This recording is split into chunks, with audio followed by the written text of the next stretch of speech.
This is Eitan Weinstein. And I'm Naor Menninger, and you're listening to Two Nice Jewish Boys.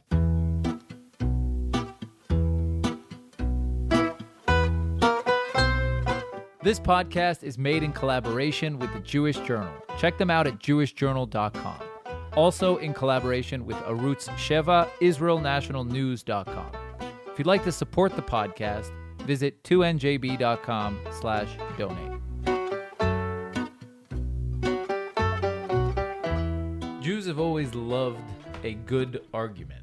From the oral teachings to the Talmud, the culture of arguing, making a point and then a counterpoint, is deeply rooted within the Jewish tradition.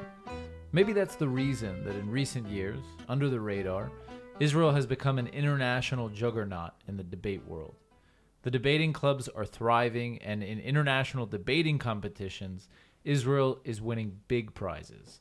Yoni Cohen Idov is the world debate champion for 2019. And He's 10. And 10. As a matter of fact, both, but never mind. As both. What, 2019 and 2010? 2010 for English as a second language, 2019 for World's Masters title. Okay. And you're a debate coach, currently working here in the U.S. and in China? Correct. I coach Team Israel, the national youth team of Israel, Tel Aviv University, Hebrew University, Bar Ilan University. And I currently coach debate in China, and I coach some debate in the United States, correct? Give us the punchline. Wow. So maybe, we were hoping to have you on the show, and maybe you could help Naor be a little bit better at debating. Because he's just awful. I can never convince him on anything. Maybe he is the problem, though.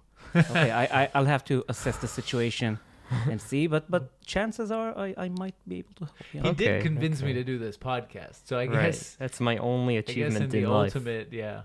But congratulations on this podcast coming Thank on you, thank 4 you. years. It's lovely to be here. Right. Thank you for having me. By the way, in China, they're having. I have a friend in China, and she's having a problem listening behind the firewall. Yes, I'm very much aware of the problems of connecting to. So Israel when you're behind the there, if you firewall. can bring some episodes with you I will to spread around. smuggle them in my luggage. Yes. Smuggling podcast episodes. It's the drug trade of the future. So, how does a kid get to debate? How geeky do you have to be? Okay, so you don't have to be geeky. You have to be Let's face the facts. You have to be somewhat geeky. Okay, let me own that part. But the surprising fact is that debating in Israel is very, very young. Debating in Israel has only existed for 32 years now, as opposed to hundreds of years in the UK, for instance, or at least dozens of years in the United States. And I was one of the first debaters in the country when the nonprofit organization that brought debating to Israel just went around schools in the country seeking for, how shall we say it, verbal articulate geeks who would want to maybe learn how to argue, and specifically in English, because there were no Israeli debate coaches. We had to bring coaches from abroad, or they had to bring debate coaches from abroad to teach debating. So in fact, the first debating that took place in Israel was in English. Now we don't need coaches from abroad anymore. We do it mainly in Hebrew. But back then, it was only in English. But when you debate internationally, it's obviously in English. Of course. But we really think the bread and butter of debating in Israel is Hebrew. Of course, the big prizes come from English because, as you said, international competitions are in English. But we strive to teach the students of Israel, first and foremost, the skills and proficiencies that debating awards and empowers and improves, and only then win prizes. We are absolutely able to do both. Can you have an interlanguage debate? Can you go to, can you have one side debating in Chinese and the other side debating in English and have a translation? I'm yet to try that, but... It doesn't exist? Not yet. So usually they use the international... But I'm going to say it's probably going to exist at some point. Okay. So give us kind of like what a debate looks like. What is this? Right? Okay, so debating is, if you would gratify me in defining it that way, is a sport.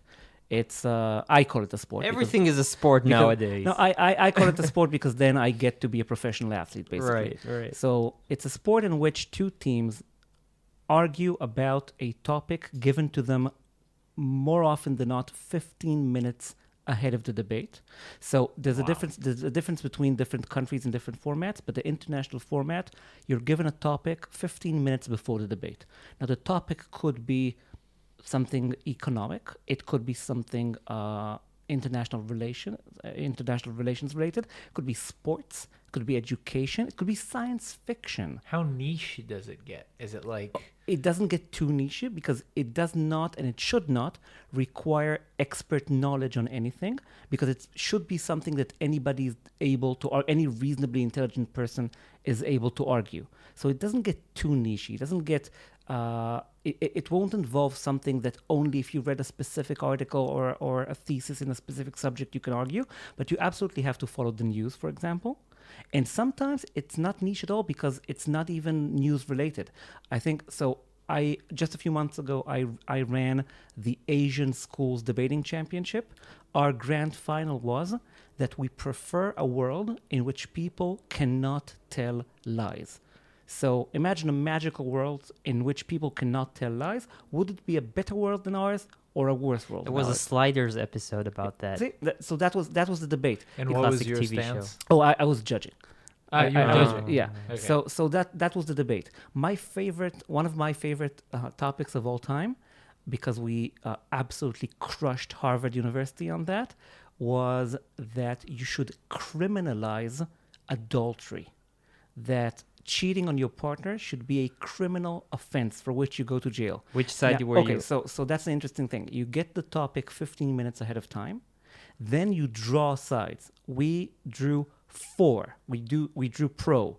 We said that adultery should be a criminal offense. Easy. Now, okay. So that's absolutely the harder side to be on, because there's a difference between saying something is bad and saying it should be a criminal offense. Of And course. we were extremely creative in debating that. Tell us. Okay, so I think the interesting point was the following. What I said to Harvard was, look, guys, if I were to strike you in the face, what damage would I incur on you, being physically feeble as I am?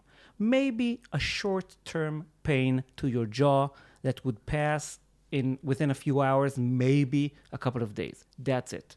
However, if you're my long-term partner and I cheat on you, the damages are humongous and various. And then I went on 3 minutes of listing the psychological and professional and emotional and even And the physical death rate. damages. And death? For sure. And future damages and present damages and so on and so forth. And then I asked a simple question. Explain to me why the former that incurs so little damage is a criminal offense named assault, and the latter, which incurs a hell of a lot more damage, is not a criminal offense. Now, in a debate, you have a limited time to speak. Each speaker has 7 minutes to speak. If you cannot engage properly or give a proper answer to the other side's argument within your speaking time, you lose the debate. They could not come back with a proper answer to that within their speaking time. We won the debate. You Yeah. convinced me. I think we should hang all cheaters. But what's the limit of the counter argument? Or could it be anything from morals to philosophy to, I don't know, or do you have red In the lines? end, you have judges, no? So it should be, in the end, you have judges. So for instance, I go around the world judging debate tournaments. That's what I currently do. I mean, I coach, but I also, there's a circuit of, I would say, a few dozens adjudicators that basically are paid to go around the world judging debate tournaments because they're appreciated as good professional debate adjudicators. And it should be something that the judges would find persuasive. So yeah. If I'm a Mormon and I'm like, I say, I give the religious argument. Yeah, that's for it. interesting. So Do you that's judge something. the judges? That's something that's an interesting point. So any debate judge is supposed to be neutral vis-a-vis the topic, meaning they do not have an opinion about the topic itself. They And shouldn't have an opinion, or they should remove their opinion. they should absolutely ignore their own personal opinion about the topic. So for the time being, they do not have an opinion about the topic, and they judge everything else from the point of view of a reasonable, intelligent voter in a liberal democracy. So you could argue something against liberal democracy's values, but the starting point for me as a debating adjudicator is I judge it from the point of view of a reasonable voter in a democracy. So it's going to be very hard to debate, like, I don't know, in favor of autocracy. If there was such a debate. I absolutely did that a number of times because that's just the starting point. Again, if I give you a convincing argument against democracy and you're unable to properly engage with it within your speaking time, then I win. And also my whole worldview crumbles. So that's actually a fair point. A lot of people say, so basically, isn't that even some people say immoral to argue against your own worldviews?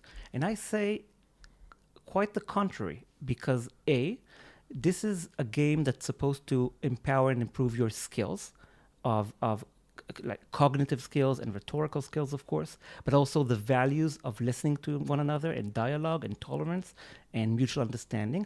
But also, if you don't challenge your worldview, then what is it worth, really? A worldview is only as good and only as strong as it sustains the challenges you pose to it. If you don't ever challenge your worldview, then I would say your worldview doesn't hold much water. So in that vein, would you be willing to debate any side? No, absolutely not. Some things are undebatable. Okay. You will never. I don't even want to go to examples. You will never get debate topics that any reasonable person would find absolutely atrocious. You will not get it. But politics. But politics is fair game, of course. So would I be willing to debate something against my own political view? Of course. I have many times. Nobody will debate like pro BDS. Would you? So that's an interesting question, because I have been involved in the campaign against BDS for the past few years. I've been working with a few Israeli factors, shall we say. You think reason can help in the battle against BDS? I think you cannot reasonably convince a BDS activist, but you can absolutely reasonably convince a student who had been previously convinced by the BDS. Okay. Yes, which is what we're working on. Or should I say someone is working on, because I'm not allowed to say that I'm working on it. So would I be willing, for the sake of the game, to debate pro BDS? Yes, it's a game. And again, it is there to improve your skills. And again, it's there to challenge your own worldview in a way that sometimes, I would say more often than not, makes it stronger. And again, if you're afraid to challenge your own worldview, then maybe your worldview isn't worth holding. Let's sidetrack for a second. For sure. So give us like the best argument against BDS. Against BDS? Yeah. Oh, there are many good arguments about. More interestingly, give us the the pro? best argument for. Look, I'm sorry, I'm not gonna fall into that trap. I'm not gonna give you a pro BDS argument, but an argument against BDS That we haven't heard, like a good original one. No, I'm sure you've heard. I'm sure you've heard everything I have to say. The question is, how do you pose it really? Because, for instance, look, a lot of people, when faced with again, not BDS activists, but people who subscribe to BDS. So what they say, for instance, is the many good sides of Israel. What they iterate the many good things Israel has to offer, from minority rights and gay rights and technology and so on and so forth. This is unhelpful, because, and many people think that's the right answer or that's the good argument. No, it's not helpful, because you say, oh, do you know we have gay rights and women's rights and minority rights and we're a startup nation, so on and so forth. The immediate question is, okay, so why does a country that has all that go around doing allegedly atrocious things to other people? So that's unhelpful. I think it's much more helpful to So I would give you want something original that you haven't heard? I'll tell you that before giving you the actual argument.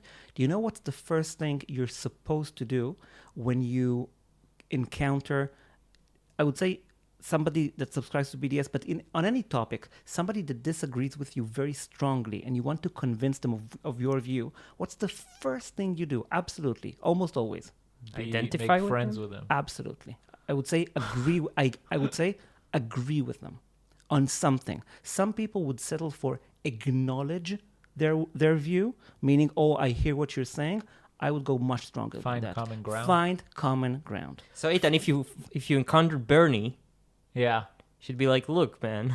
I love Bernie. Find something to agree on. You don't have to agree on everything, Right. but find something to agree on, then start from there, then show them the error of their ways after you've posed yourself as somebody that is a partner for discussion. Now, I would absolutely say, I would ask people whether they think that Israel should be held to a different standard than other nations. Clearly, if they say it should, they obviously it's very easy to show them that they're morally they're morally wrong. I would ask them if they know who BDS hurts the most, which the answer to which is the weakest Palestinians on the ground. And insofar as they want to help Palestinians, then BDS doesn't really do that. It kind of does the opposite of that. And I would absolutely ask if, and sometimes a lot of people say things and they don't know the facts, and then the tendency of people is to give them a history lesson. Tell them, oh, do you know that in 1967, blah, blah, blah. People don't subscribe to that. People don't listen or don't get emotionally, they don't emotionally relate to facts this way. Tell them a story, rather, in which you incorporate the facts, and they're much more likely to emotionally relate to the story and see your side of things. So yeah, I've done that many times. Meaning rationalizing through, sort of philosophizing, you would say, is more effective than... I would say rationalizing through storytelling is more effective than rationalizing through pure dry facts, yes. Mm-hmm. Absolutely. I think that, like, the way to get the debate sport Mm-hmm. onto, like, you know, primetime television would be to incorporate the, like, wild views. I think it would be interesting, you know, to see someone, and I know you didn't want to go there, but to see someone, you know, stand in favor of the Nazi view, like the way out there. Or underage sex change, under 10-year-old. Yeah, that would never happen in the debate world, nor would any reasonable person I know stand there and speak for that. Cable TV, man. Okay. You never know. Yeah, emphasis being unreasonable. So. It could be like the cheap version of the debate sport. But okay, so tell us about... I can tell we were asked by Israeli hosts in the past.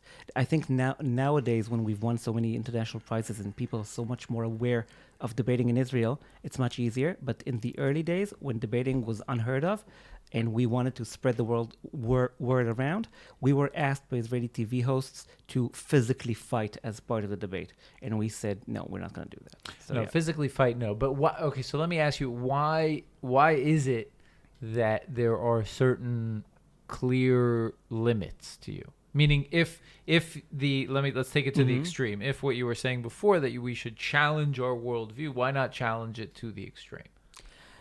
Because I think, first of all, it's okay to challenge it to the extreme. I just don't think that you should articulate any challenge that you pose to yourself. I think it's okay to think about these things, and hopefully you would reach the right conclusion. But I think articulating some challenges to very basic moral human values is very much offensive to some people. And honestly, in the name of challenging my worldview, I would not want to offend victims of atrocious crimes, for instance. But also, some things are better left unsaid because it just might give some people the wrong idea. Because for you and me, so it's clear that if I stand on the stage tomorrow and I debate something, it's clear that I'm playing a game, and it's clear that I'm there in the name of intellect and in the name of improving skills and in the name of discussion and tolerance and so on and so forth.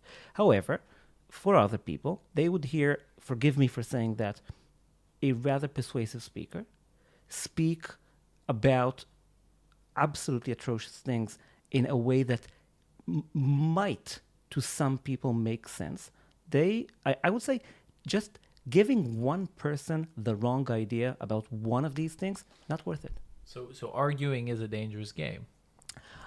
It could arguing is a tool. Debating is a tool. Like any tool, it could be used for good and it could be used for evil. and we try not to go there. We try not to use it for I evil. guess Hitler would have been an amazing debater. You think so? Once again, not going to fall into that trap. I would say... We're not trying That- to trap you. We're just I absolutely trust you guys. I did. I mean, I do know you for like 20 minutes now. But I would say, I would point you this. There's there's absolutely a difference between a good speaker and a good debater. People who give really good speeches are not necessarily good debaters, because debating is about not just speaking persuasively, but also engaging in real time with the other side. Now, if you have your notes and you are able to recite a speech you had written in advance or you had thought about in advance, and then no challenges are posed to that speech, meaning nobody argues with you, nobody poses any questions, you don't have to answer anyone, then yeah, you can do a heck of a job. But then again, if you are faced with challenges and you're not able to address them or properly engage with them or answer them, then you might be a really good speaker, but you're not a very good debater. So tell us about 2010 or maybe the 2019 World Championships. And the Where- path where, to it. Yeah, where were the 2010 and the 2019 World Championships? So the world universities, there's a World Universities Debating Championship annually, and every year it's in a different country. And there's a World Schools Debating Championship annually, every year in a different country.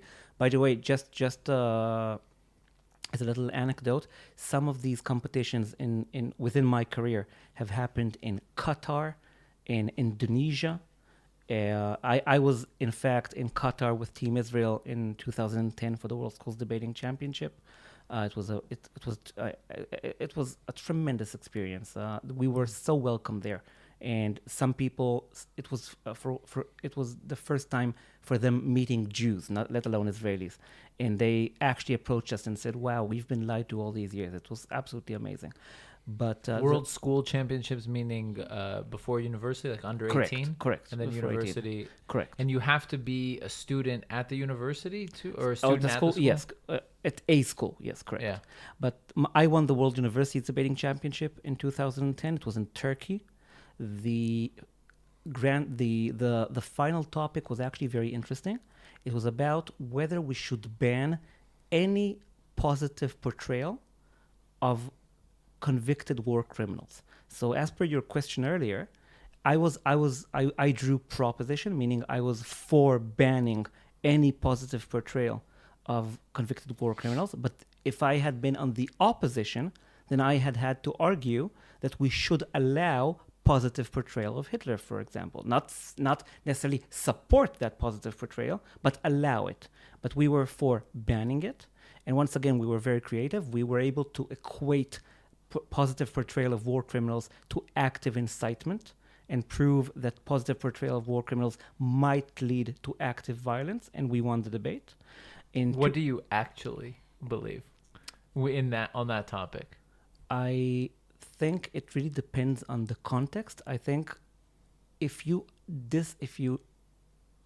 don't allow any positive portrayal, meaning even of historical truth, for instance, if you're not allowed to utter the opinion that Stalin, for all his faults, like many atrocious things that he did, for instance, turn the USSR into a great empire, for instance. Or eliminated Nazi Germany. For instance, if you're not allowed to say anything positive, then you're at the risk of weakening your own case against these people. Because clearly people can see that you're not being reasonable and you're denying some truth. And I think the harm of it is greater than the benefit. So that would be my own opinion. Is it sometimes difficult to keep, like sometimes do you lose sight of your own, you know what I mean? Like, does it get confusing ever? No, absolutely not. Only, again, I think that sometimes you go, that's actually a good argument. And that challenges your worldview and you then come out of it stronger. Look, you either change your mind, rightly so, because your worldview has been challenged and you're unable to answer that challenge, so you might as well change your mind because that's called being a reasonable person. Mm-hmm. Or you answer that challenge and you come out stronger in your worldview. So sometimes your mind does change. Yes, absolutely, but it never gets confusing. It never gets, okay, I just said those things. Wait, I don't know what I believe in anymore. That doesn't happen because again, it's just a matter of being a reasonable person. If you have an opinion and you're presented with new information that should rightly alter this opinion, then great. And if it shouldn't rightly alter this opinion, and so your opinion becomes stronger, it doesn't get confusing. Has that ever happened? I mean, I'm sure not on the extremes, right? Like we were talking about before. Yes. But has that ever happened where you've gone into a debate about something that's not so controversial and you've made maybe an argument against an opinion you've held and you come out of it saying, hey. It hasn't happened from my own arguments, but it certainly has happened from other people's arguments. So I heard other people who are more knowledgeable about some issues than me, for instance, and I have changed my mind. I think prostitution would be a good example. For example? So yeah, I used to think that institutionalized legal prostitution was probably a net good. Because a lot of the problems it solves, and morally speaking, and so on.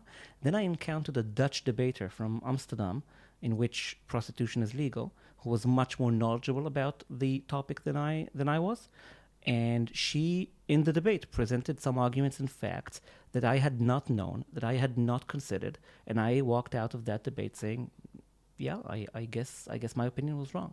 That's interesting. Yeah. So can you is give educational. us those Maybe one. I mean, it just turns out that it absolutely, factually does lead to much more human trafficking, as opposed to the argument that institutionalizing it and legalizing it would eliminate or fight human trafficking. It leads to the opposite. So that is a very, very tough argument to counter. For instance, I want to talk a bit about practical ways in which your skills help you solve problems in real life. Sure. That happens quite a lot. Yes. Okay. So tell us about that. In Israel, I bet it's super efficient. Look, right? I would be when a cop stops you, you're like, look, I'm gonna be extremely honest with you. 2 hours ago, I needed an urgent doctor's opinion. I needed an urgent doctor's appointment because I'm flying abroad for a few months in a week, and there were no available spots. I got the appointment.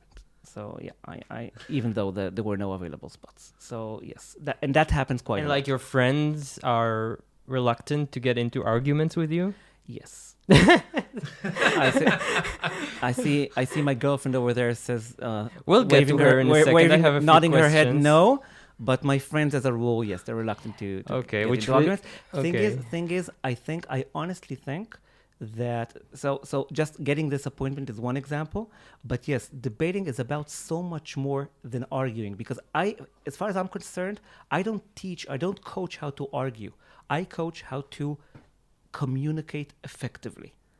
It's not about arguing. It's about effectively communicating your messages. And if you know what to say, if you know how to say it, if you know how to deliver it, and if you know how to preempt and mitigate opposition, then you're able to achieve a lot of things you want in life, because it's really all about these four things.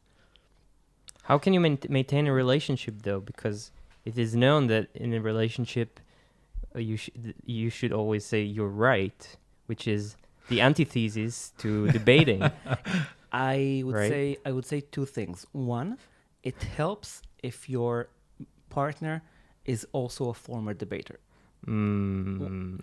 Okay. Is she? Okay. She did a few debates. She did a few debates. But more to the point, again, it's not the antithesis, because debating is not about arguing.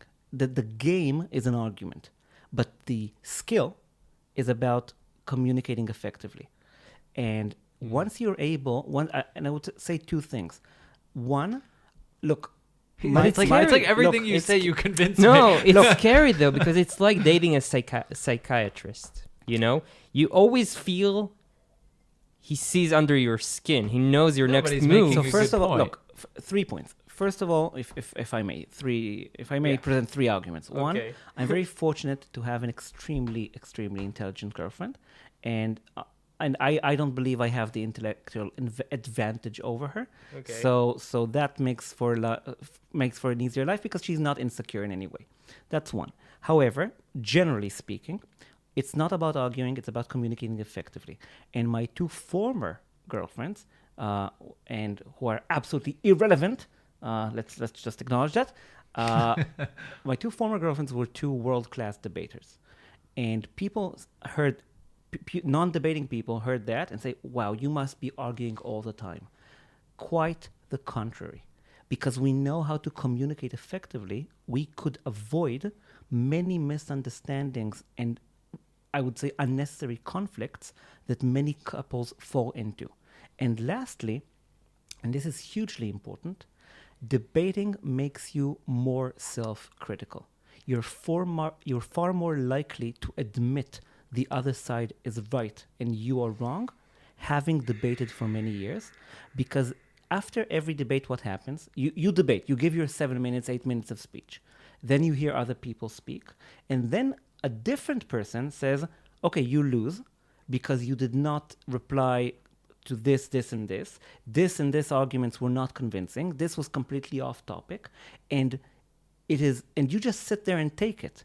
And it becomes a second nature to you to receive feedback and criticism about your own thoughts and articulation, but also you then tend to internalize it. You tend to be more self-critical. You tend to say, yeah, I cannot tell you how many times I walked out of a debate, and same is true for my colleagues and friends, saying, "Oh man, we really spoke some nonsense. We were really bad in this debate. We just talked nonsense for 7 minutes just now." So it makes you more self-critical and more likely to admit that the other side is right. I would say that any partner of a debater would benefit from their partner being a debater. Maybe couples, instead of going to therapy, they should go to a debate specialist.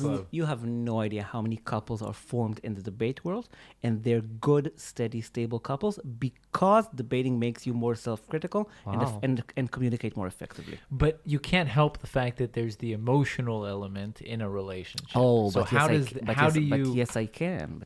Okay. Because once again, if you learn week in, week out, or in the case of some people, day in, day out, how to make rational arguments, receive feedback rationally without reacting emotionally, and admit that your argument did not make sense and the other person's argument makes more sense, then I wouldn't say, look, you become a robot. You don't neutralize the emotional factor, but you absolutely mitigate it. And you're able to say, look, I am absolutely very pissed right now, but you're making sense. And I can acknowledge that, and that's something that debating uniquely gives you. Yes. So let's talk about that for a second. Like, because your livelihood and your world is rationale. I wonder if like your worldview is that rationale is the the highest level of kind of living life. Like you should always turn to rationale.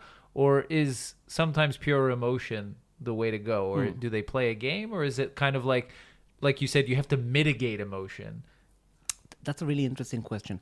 First, let me say that it is my belief that the best way to communicate with someone, or to, again, effectively communicate, is through a combination of reason and emotion. It's not pure reason. Pure reason, like emotionless pure reason, does not an effective communication make. So that's one thing. However, when it's time to make a decision, I would absolutely say you shouldn't neutralize your emotion, but more often than not, you should listen to your rational side more. Yes, I would absolutely say that. I think that just leads to better decisions in life. So tell us a bit about 2019. Where was 2019? Where did it take place, and how did it go down? So 2010 was in Turkey. Back then I was an active debater for Tel Aviv University. 2019 was when I won the world's Masters title.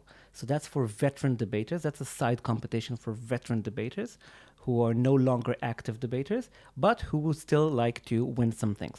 So it's actually kind of a humorous competition. It's a debate competition for any intent of purpose, but it's more humorous topics. So for instance, the final was whether debating does more good than bad or the other way around. I was opposing. I said that debating does more good than bad, actually, which is the less funny side to be on. Yeah.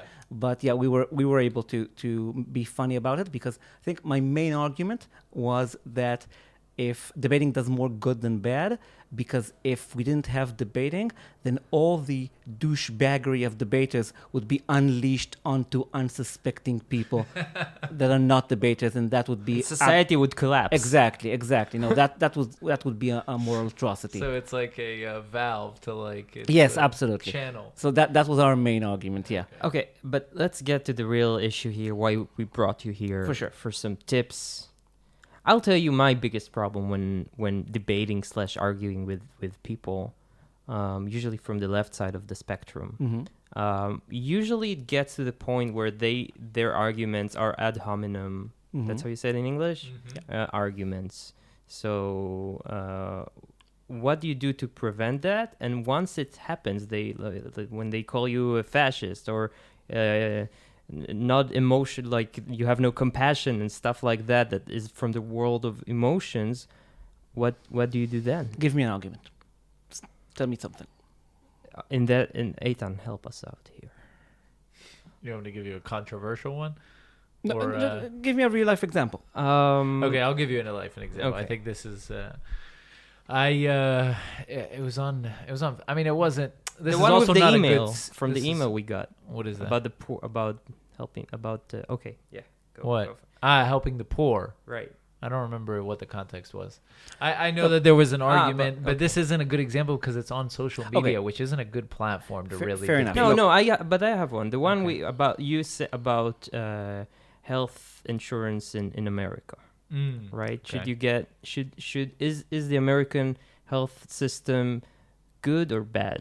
Okay, that question requires some knowledge and Right. some facts. But look, whatever you tell me, if you bring me an ad hominem argument, what I'm going to do is, once again, first I'm going to agree with you on something.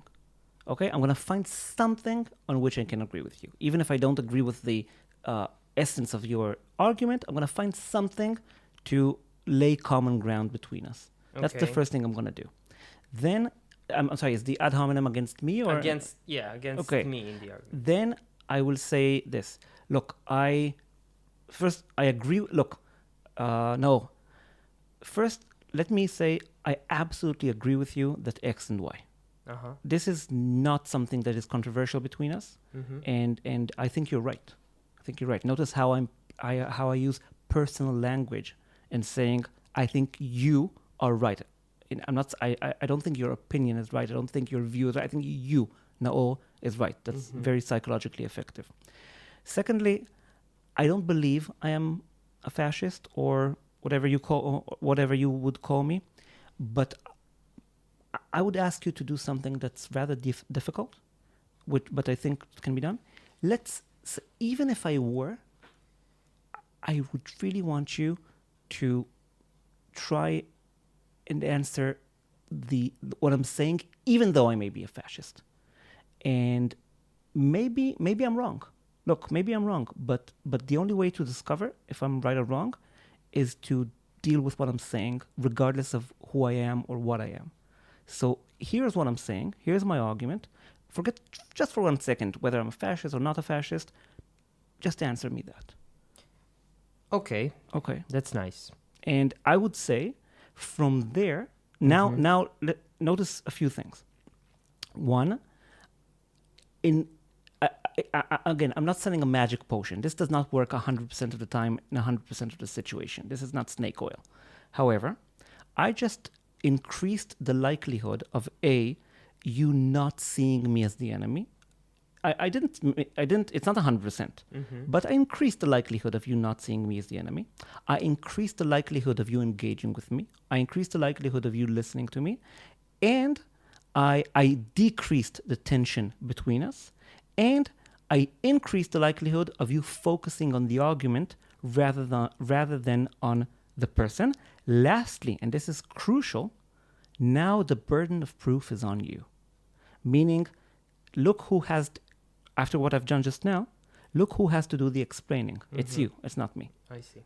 I made an argument, but it's you who has to deal with it. And another problem I face sometimes is with people who demand sources for any factual argument I might come up with during, and it's like a מלחמת התשה. It's like a War of attrition. right. You know. Yeah. What do you do with those So I would say people? So look, I would say two things. One, some people are not worth your time and energy. So, for instance, in the fight against BDS, we never ever try to convince BDS activists. We try to convince the people they are trying to convince. So some people are just not worth your time and energy. If they would not, if people would not acknowledge basic facts, I would say go do something more fun. However, insofar as someone is willing to listen to you and willing to be influenced and willing to be persuaded, then I would just play a game of assumption. I would say, okay, you know something? You're right. I absolutely should get all the sources for all these facts.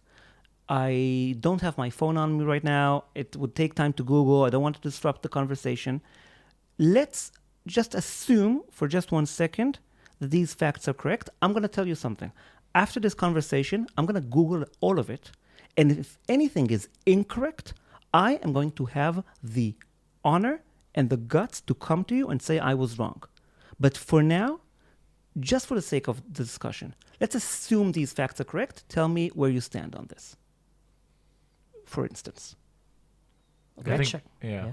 The people that we talk to probably would laugh.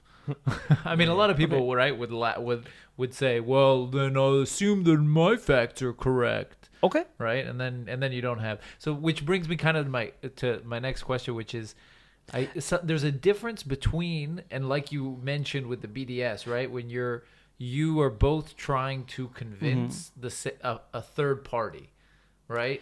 I'm sorry. Can I just answer what you said? Yeah. This really strikes a chord with me. If they laugh and they said, "Let's assume my facts are correct," sure, because I think the more important thing is, given the validity or invalidity of the facts, where do you stand? Now, let's say your facts are correct. Okay, then here is where I stand. Yeah. Now, for the sake of discussion, let's assume my facts are correct. Tell me where you stand. Now let's find out the facts. Yeah. But let's agree that whoever has the correct facts, then the stance is like. Yeah.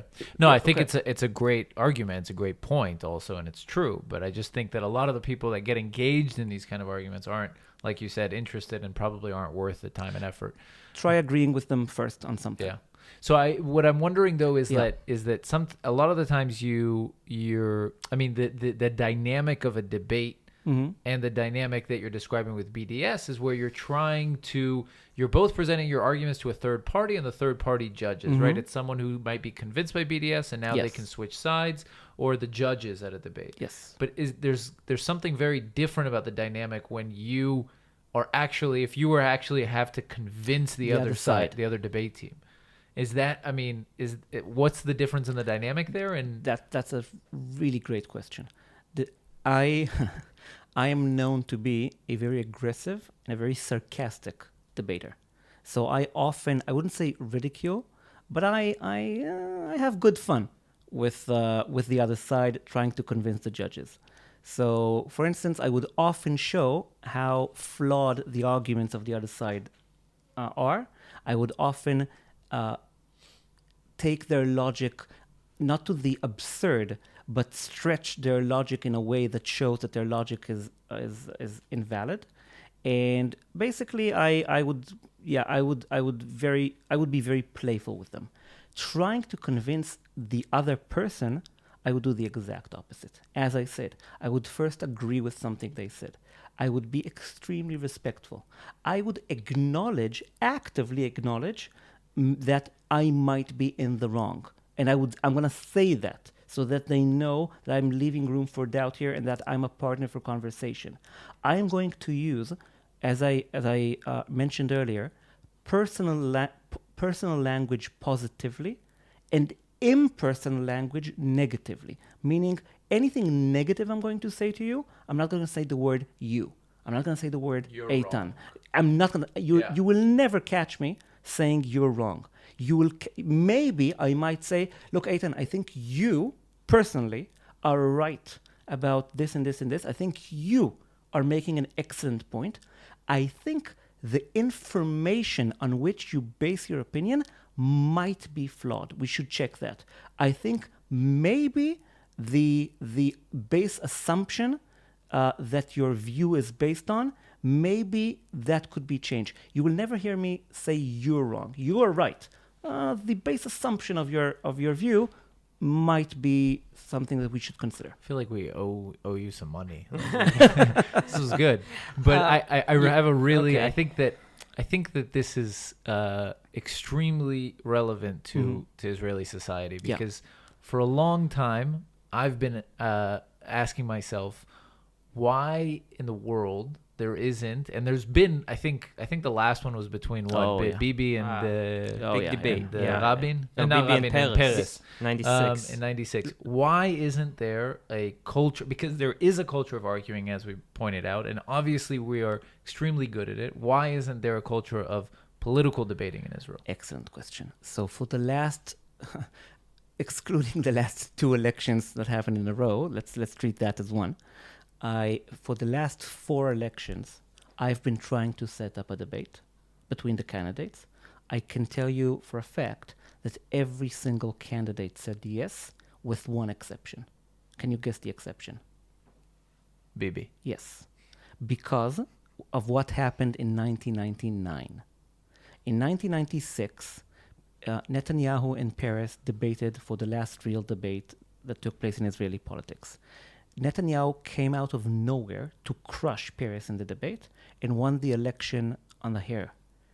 And then in 1999, there was another debate. There were 3 candidates, Netanyahu, Mordechai, and Barak. Netanyahu and Mordechai showed up for the debate. Ehud Barak said, yeah, I'm not coming. Ehud Barak won the election, thus establishing that whoever has something to lose, whoever is leading in the polls, I'm sorry, let me rephrase. Whoever's leading in the polls only has something to lose by taking part in the debate. Ever since then, whoever leads the polls refuses to take part in the debate. I can tell you that in 2006, when Olmert was leading the polls, Netanyahu begged for a debate, and Olmert refused. Ever since then, Netanyahu has been the favorite in every single election, and he is the only one to refuse a debate. And, so the interesting thing is when in 2015 in the UK, when David Cameron, the reigning prime minister, said, I'm not going to show up for the debate, there was a public outrage, and he did show up for the debate. And here we just don't view it. We have as you said, we have a culture of arguing. We do not yet have a culture of debating, and that is something that we are working to change through education in universities, through education in schools. Someday, not far from now, not long from now, our debaters are going to make it into the Knesset and into key positions in the Israeli society, and we will have a culture of debating in Israel. It just takes time. Real quick, is Israel a world debating giant? Israel is a world debating superpower of the last decade. 10 years ago, we were not much to begin with. Now, Israel, and specifically, I would say Tel Aviv University, is considered one of the strongest countries in the world, and specifically one of the strongest debating clubs in the world. All the best judges, all the best debaters, European champions, world champions, chief adjudicators of world championships and European championships, they all come from Israel. And I'm going to say we did something that is now being learned all around the world. The reason I'm in China right now is that they want to learn what did we do in Israel that we did so right. That's interesting. So do we have time for another question? Yeah? Okay. Just check the camera. I'm wondering, because you've been to places like Qatar, Turkey, China, if you find that, and maybe this is far-fetched to assume that you could find any correlation, but I wonder if you find any correlation between less liberal democracies producing less skilled debaters. It's a really good question. I think maybe in quantity, but not in quality, because in quantity it's harder to debate in countries like that, for sure. But those who do make it are really, really good debaters. And what I love about the debating circuit, and why I think debating is so important even internationally, is that in the debating circuit, all the rainbow fantasies, they come true. Meaning, in the debating circuit, nobody judges you based on your ethnicity or religion or gender or nationality. I can tell you that last European Championship, a Qatari team that was allowed to take part in the European Championship refused to debate an Israeli team. They were kicked the heck out of there, because in debating, nobody judges you based on your born traits. But holding these championships in countries like Qatar is a bit absurd. You argue in the values of Western society in dictatorships. Yes, it's weird as hell. And that look, is it morally absurd? Yes. However, is it practically beneficial? Also, yes. Because as I said, it was the first time these people have ever met Jews, let alone Israelis, and they came to us and they literally told us we had been lied to. There's no. I don't know of any Iranian debaters. I don't know of any international debate taking place in Iran. However, Pakistan, Indonesia, Kuwait, Lebanon, Palestine, Malaysia, all of these countries are regularly take part in the international competitions. On the other hand, Canada. Does Canada have? Canada is strong, not as strong as it could be. Why? I just feel like they wouldn't really have. They're so apologetic. Yes, they're very sorry. Yeah, yes. right. Exactly. They're not as strong as they could be. Maybe because they are so sorry for. Yeah, they're so sorry for arguing with you. Yeah. Sorry about everything. Okay. What can we plug before we end this episode? I would say, if your school doesn't look. We have only been having the school's debating program for 10 years now. It's still very young. Debating in university is very young. I would say this: if your school doesn't have a debating program, then let's try to have a debating program in your school. If you go to a university and you don't know that your university has a debating society, it does. Go there and debate. If you think it could benefit you as an individual, even as an adult, just give us a call. Anybody and everybody can benefit from debating, and of course individually, but also on the societal level. This is something that is hopefully going to one day change the face of Israel for the better. And we can do this. We're working on it, and we're happy to help you wherever you are if you want to partake in it. How can people contact you? If you just Google Yoni Cohen Idov, you will reach me, but also cohenidov.com. Amazing. Awesome. Thank you so much. Thanks for coming. For taking the time and for joining us. Thank you so much for having me. This has been really, really fun. And again, congratulations on having an awesome podcast, guys. Thank you. But before we go, we have a collaboration with the Jewish Journal, actually out in LA, jewishjournal.com. So they have great content, great columns, great podcasts. Shmuel Rosner, David Suissa, check them out, guys. jewishjournal.com. And also we collaborate with Arutz Sheva. They're at israelnationalnews.com. They also have great content in English. So go to israelnationalnews.com and their Facebook page and check them out. And we accept donations. So please go to 2njb.com/donate and help us out, because we do this on our free time. And that is it. Thank you so much. Thank you so much for having me. Bye, guys. Bye.